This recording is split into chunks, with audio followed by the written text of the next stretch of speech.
So அப்போ வந்து நம்ம வந்து காலிகேட்டிவ் ப்ராப்பர்ட்டி வந்து கரெக்டாக எக்ஸாக்டாக மெஷர் பண்ணணும் அப்படின்னா அப்போ நம்ம வந்து ஐ ஃபேக்டர் வந்து நம்ம வந்து யூஸ் பண்ணோம் இல்லையா.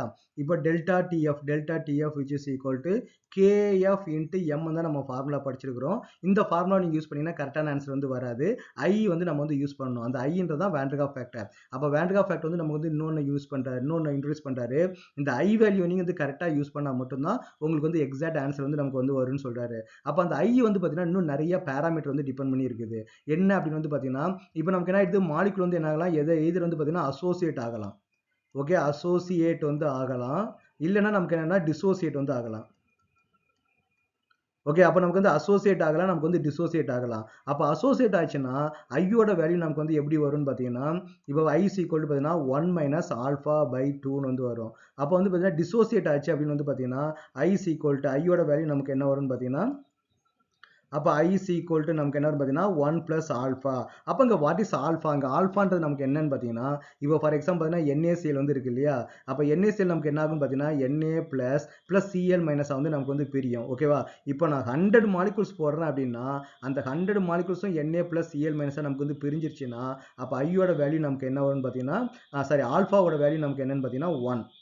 ஓகே, இப்போ நமக்கு ஆல்ஃபாவோட வேல்யூ நமக்கு என்ன வரும், 1 வந்து வரும். ஆனால் ப்ராக்டிக்கலாக 100% நமக்கு வந்து டிசோசியேட் ஆகாது. NaCl வந்து பார்த்தீங்கன்னா நல்லா வந்து ஒரு வாட்டர் சாலுபிள் மாலிகுல் தான். இருந்தாலுமே வந்து பார்த்தீங்கன்னா NaCl வந்து 100% நமக்கு வந்து டிசோசியேட் ஆகுமான்னு கேட்டிங்கன்னா கிடையாது.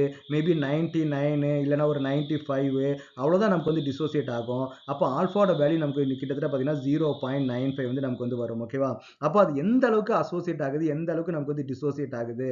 இப்போ ஃபார் எக்ஸாம்பிள் வந்து பார்த்தீங்கன்னா அசிட்டிக் ஆசிட்லாம் நீங்கள் எடுத்துக்கிட்டீங்க அப்படின்னா இப்போ நம்ம அசிட்டிக் ஆசிட் நமக்கு என்ன பண்ணோம், அதெல்லாம் வீக் ஆசிட் இல்லையா. இப்போ நம்ம அசிட்டிக் ஆசிட் எடுக்கிறோம்னா CH3COOH.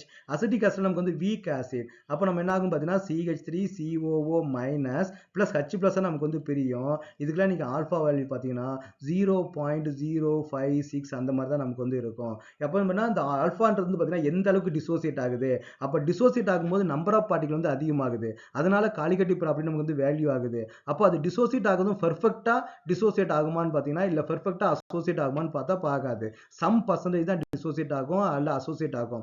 அப்போ நம்ம வந்து ஆல்ஃபா வந்து நம்ம வந்து கண்டுபிடிக்கணும். அப்போ ஆல்ஃபாக்கும் ஐக்கு நமக்கு ரிலேஷன்ஷிப் இருக்குது. So this is the factor of this relationship between the I and alpha.